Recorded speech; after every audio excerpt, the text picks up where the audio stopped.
დილამშვიდობისა, კიდევ ერთხელ მოგესალმებით და მოკლედ კომერსანტის დილა აგრძელებს თქვენთვის მუშაობას და სალომე, როგორც უკვე დავაანონსეთ, დღეს ერთ-ერთ ძალიან საინტერესო თემაზე ვისაუბრებ დავით მესხიშვილთან ერთად, ექსპექტირების ნაწილზე, ხო, მათ შორის კონფერენცია ჩატარდა და არ მხოლოდ ამ კონფერენციაზე პრინციპში რეალურად მოაქვს თუ არა შედეგი ამას და უნდა არსებობს თუ არა ექსპექტირება, აი ამ ყველაფერსზე უნდა ვისაუბროთ, რაც გამოჩნდა პრინციპში ძალიან ბევრი ხარვეზით მიმდინარეობდა აქამდეც, ძალიან ბევრჯერ ვისაუბრია წლების განმავლობაში ამ ხარვეზებზე, ასევე ამას დაემატა უშუალოდ ცენტრების გაბოწვევებით, თუნდაც იგივე კადრებთან დაკავშირებით, ამას მოყვა ხელფასების ზრდას მოყვა გაძვირებული ექსპექტირება, მოკლედ ჯაჭვურად ესეთი ამბებია და საბოლოო ჯამში ამ რეფორმამ რა მოგვიტანა, აი ამასაც შევეხებით აუცილებლად, მოკლედ ძალიან საინტერესო იქნება. კი ბატონო, 5 წლიან ჭრილში დავინახავთ, სად მივედით, საიდან დავიწყეთ და სად ვართ ახლა, სწორად აღნიშნე და ჩვენ არაერთხელ გვისაუბრია, რომ ამ პროცესში იყო არაერთი საკანონმდებლო ცვლილება, მათ შორის საფასურთან დაკავშირებით, ჩვენ ველოდებით ასევე შემდგომ პროცესში, რომ თავად ცენტრების ინსპექტირება უნდა მოხდეს, შეფასება მოხდეს, ამას გარდა როგორი არის მიმართვიანობის დინამიკა, ესეც გამოწვევად იქცა და ამ საგზა უსაფრთხოების ნაწილში თქვა კიდევ რა ნაბიჯებია გადასაქმელი. ჩვენ აი საარჩევნო თემატიკაზე ვისაუბრეთ გადაცემის დასაწყისში და პრინციპში ეს არჩევნები და მე მგონი პოლიტიკურია ეს პროგრამები და ეკონომიკური პროგრამები მხოლოდ რაღაცა ესეთ მონაცემებს ხო არ უნდა მოიცავდეს, ყველა მიმართულებით ჩაშლილად უნდა გქონდეთ წარმოდგენა პოლიტიკურ პარტიებს და პოლიტიკოსებს რას როგორ აკეთებენ. მათ შორის საგზა უსაფრთხოების თემა არის უმნიშვნელოვანესი გამომდინარე იქიდან, რომ სამწუხაროდ ის სტატისტიკა, რაც გვაქვს ჩვენ გზებზე გარდაცვლილი ადამიანების და სამწუხაროდ არ ხდება მკვეთრი გაუმჯობესება ამ ნაწილში, ესეც შემაშფოთებელია, ხო? ერთის მხრივ იზრდება ავტომობილების რაოდენობა, რაც არ უნდა თქვა გამკაცრდეს იგივე მართვის მოწმობების აღების წესი, მაინც ავტომობილების რაოდენობა მზარდია და მეორეს მხრივ აი ეს თქვა დინამიკა, რაც არის სატრანსპორტო შემთხვევებთან და ასეთ შემთხვევებში გარდაცვლილ ადამიანებთან დაკავშირებით ძალიან დასანანია, რომ ჯერ კიდევ ჩვენ მოკლედ აი საგზა უსაფრთხოების კუთხით არ გვაქვს ესეთი სრული პოლიტიკა და ჩვენ არაერთხელ გვისაუბრია, რომ რეალურად არ არის ის სტრუქტურა, უწყება, რომელიც იქნება პასუხისმგებელი ამ მიმართულებაზე. ესე გაფანტულია, ხო? შენაგ საქმეთა სამინისტრო აკონტროლებს თქვა გზებზე არსებულ მდგომარეობას, ეკონომიკის სამინისტროს შემავალი ასე ვთქვათ დაქვემდებარებაში მყოფი უწყებები იქ კონკრეტულ მიმართულებას გარემოს დაცვის სამინისტრო გზებზე გამონაბოლქვს და ეს ერთიანი უწყება, რომელიც პასუხისმგებელი იქნებოდა საგზა უსაფრთხოების ნაწილზე, სამწუხაროდ ჯერ კიდევ არ არის ქვეყანაში. მოკლედ ამ თემებს გავშლით უკვე ჩვენ სტუმართან ერთად დავით მესხიშვილი გვერდდება ეთერში, საქართველოს ავტომობილების ინსპექტორების ცენტრის ასოციაციის პრეზიდენტი. მოგესალმებით ბატონ დავით. გამარჯობა, მოგესალმებით. მადლობა პირველ რიგში თქვენი დროისთვის და ჩვენ ერთგვარად წარვადგინეთ ის კონფერენცია, რომელიც ინსპექტირება უსაფრთხოებისთვის, რომელიც პირველად ჩატარდა, ხომ? და აქ ერთგვარად შეაჯამეთ აი ეს 5 წლიანი პერიოდი, რაც არის ჩვენს ქვეყანაში ინსპექტირებასთან დაკავშირებით. ჯერ გვითხარით აი კონფერენციასთან დაკავშირებით მის მონაწილეებზე და საერთოდ რატომ გადაწყდა, იქნება თუ არა ეს უკვე ყოველწლიური ასეთი შეკრება დარგის წარმომადგენლების.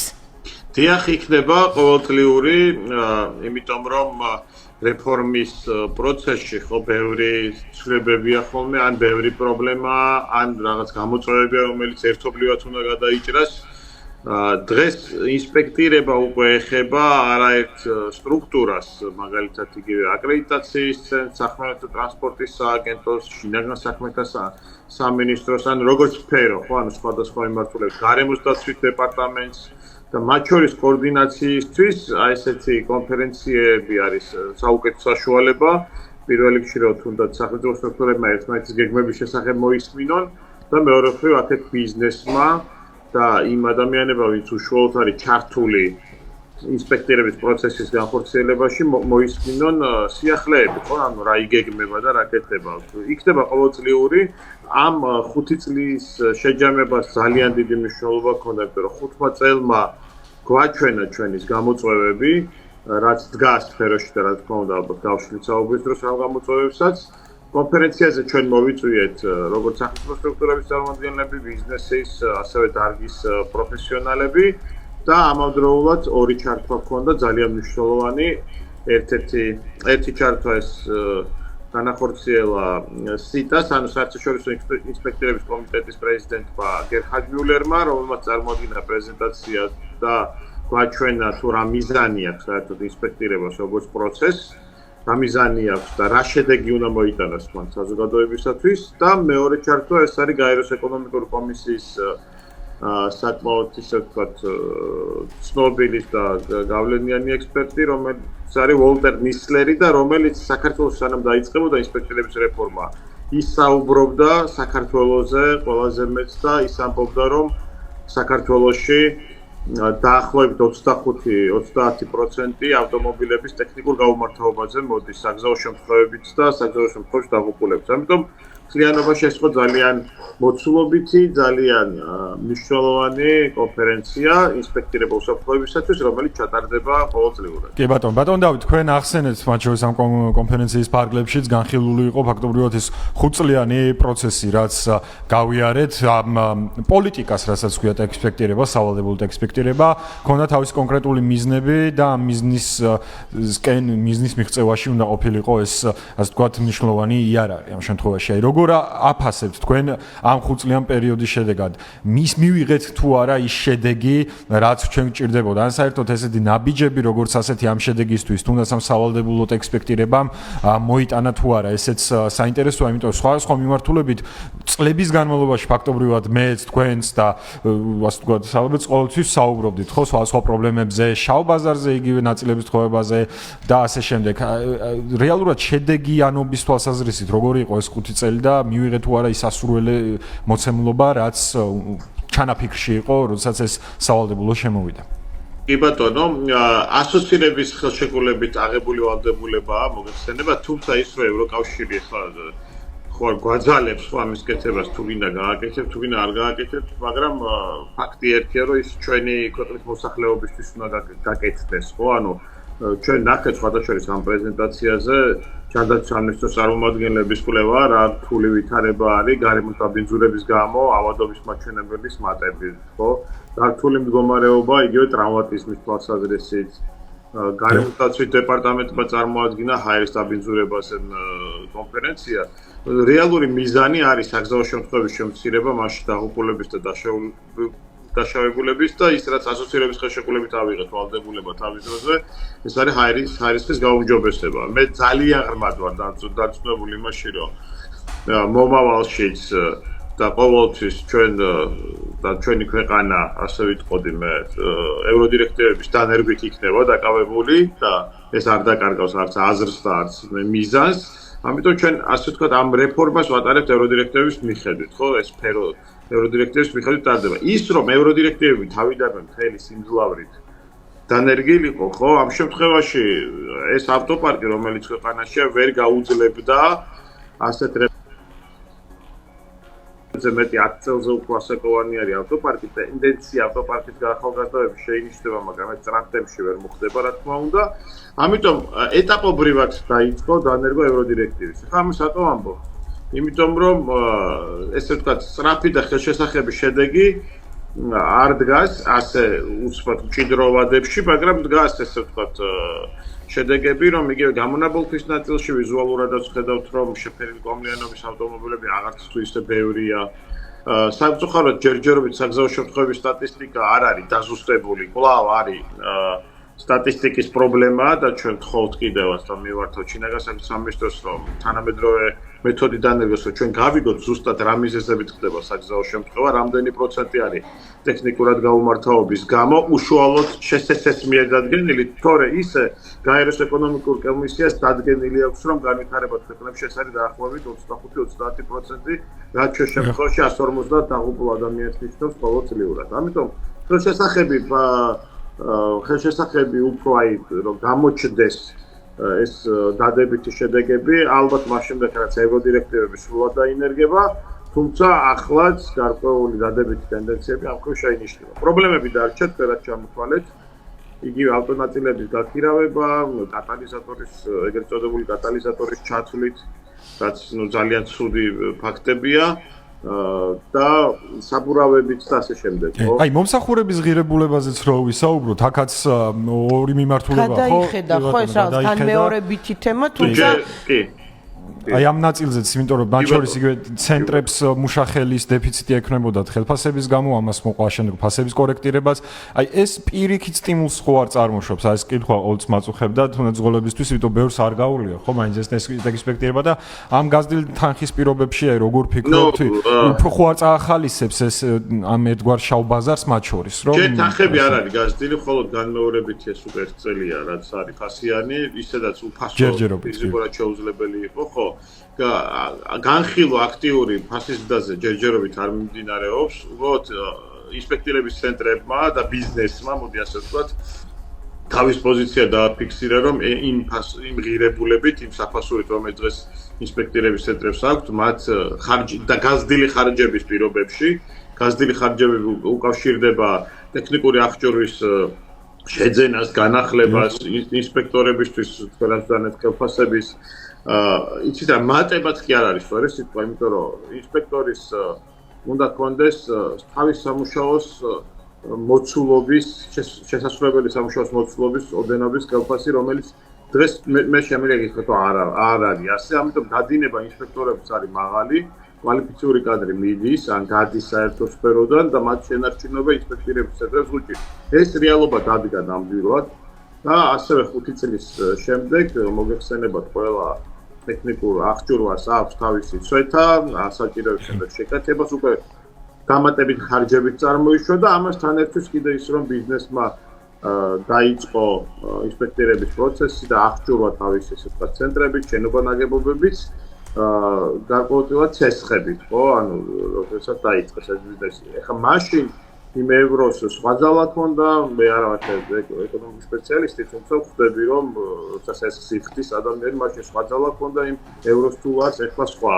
ასე რომ ეს პრობლემები დადგა და დგას დღეს გამოწვევებში ერთ-ერთ მთავარ ადგილზე, ისევე როგორც დგას ეხლა წეღარად ჩამოთვალეთ, ხო, ეს ნახირავები ნაწილებით, კიდე გამოწვევა არის რაქვე გეტყვი გეოგრაფიული ხელმისაწვდომობა, კვლავ პრობლემა რჩება, მაგალითად ხულოს შუახევი ქედა, ადიგენი, ასპინძა და სხვა მთიანი მუნიციპალიტეტები ინსპექტირებას ვერ იღებენ, მაშინ როდესაც არსებობს სახელმწიფო პროგრამები, რომ მთიან მუნიციპალიტეტში მაცხოვრებლებმა მიიღოს შეღავათები ყველა სხვა მიმართულებით, აი აქ ინსპექტირება მათ უჯდებათ გაცილებით ძვირი, იმიტომ რომ გადაადგილდნენ რამდენიმე ათეული კილომეტრით დამატებით, 100 კილომეტრით კი რომ ინსპექტირება მიიღონ და გზა შეიძლება დაჯერიმდნენ კიდევაც ინსპექტირების გაუვლებლობის გამო და ეს ექსკლუზიურად არის გრინვეის მიმართულება, ანუ მას აქვს 3 მოძრავი ხაზი ექსკლუზიურად და რეფორმის დასაწყისში იყო განსაზღვრული, რომ ინსპექტირებას მიიღებდა ყველა მთიანი მუნიციპალიტეტი, ხო ეს გვახსოვს ყველას, მინისტრის განცხადებაც იყო და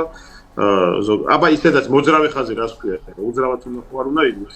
დღეს ჩვენ ეს მოძრავი ხაზები გვაქვს, ერთი ბათუმის ცენტრში მოქმედი ინსპექტირების ცენტრთან, ერთი ახალციხეში მოქმედ ახალციხის ცენტრთან და ეს არის პრობლემა და ჩემი აზრით და ჩემი ასე ვთქვათ წევრების აზრითაც და სხვა არასამთავრობოების აზრით ეს არის უპასუხისმგებლო ქმედება, რომელსაც სამწუხაროდ ახლა გრინვეი ახორციელებს და მასთან მოუწოდებთ და სახელმწიფო სტრუქტურებსაც, რომ შედგეს გრაფიკი, რომელიც უზრუნველყოფს მთიანი მუნიციპალიტეტებისთვის სერვისის მიწოდებას.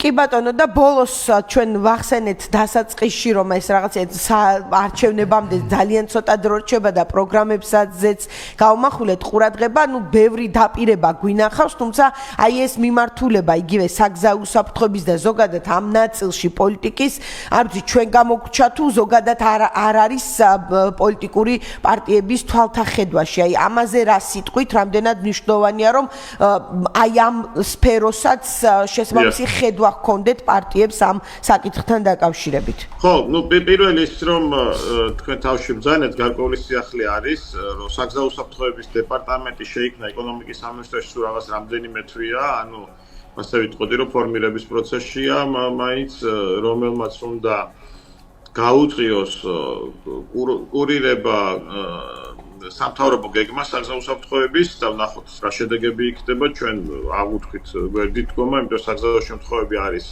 ის საკითხი, რომელიც ყველას ეხება აბსოლუტურად, მიუხედავად იმისა, სამთავრობოა, არასამთავრობოა, პარტიული, აპარტიულია თუ ასე შემდეგ. აქვე ამასაც ვიტყვი, რომ მე მგონი არის პირველი არჩევნებია, სადაც არც კი უკითხავს ვინმე საერთოდ საგზაო შემთხვევებზე რამე, არც ეკოლოგიაზე, საერთოდ ეს თემები, რომელიც ჩვენი ქვეყნისთვის ერთ-ერთი ყველაზე მწვავეა, იმიტომ მე მახსოვს NDI-ის გამოკვლევები წინა წლების 3-4-ში მაინც გადიოდა ჰაერის დაბინძურება და ისეთი ჰაერის დაბინძურებით გამოწვეული დაავადების საკითხები. ამიტომ ეს არის სამწუხაროდ, საერთოდ ვერ ხვდები რატომ ოღონდ გამოიწვია ალბათ სხვა პოლიტიკურმა საკითხებმა, თუმცა ჩემი აზრით პოლიტიკის ნაწილი უნდა იყოს ის, რომ როდესაც ევროკავშირისკენ აქვს სწრაფვა პოლიტიკურ პარტიებს ყურადღებას ამახვილებდნენ ევროდირექტივების დანერგვაზე და ეს ასე არ არის. სამწუხაროდ მეც ვერსად ვერ ვნახე. საგზაო შემთხვევებში საქართველოში იღუპება 3-ჯერ 4-ჯერ მეტი ადამიანი ვიდრე ევროპის მაჩვენებელია.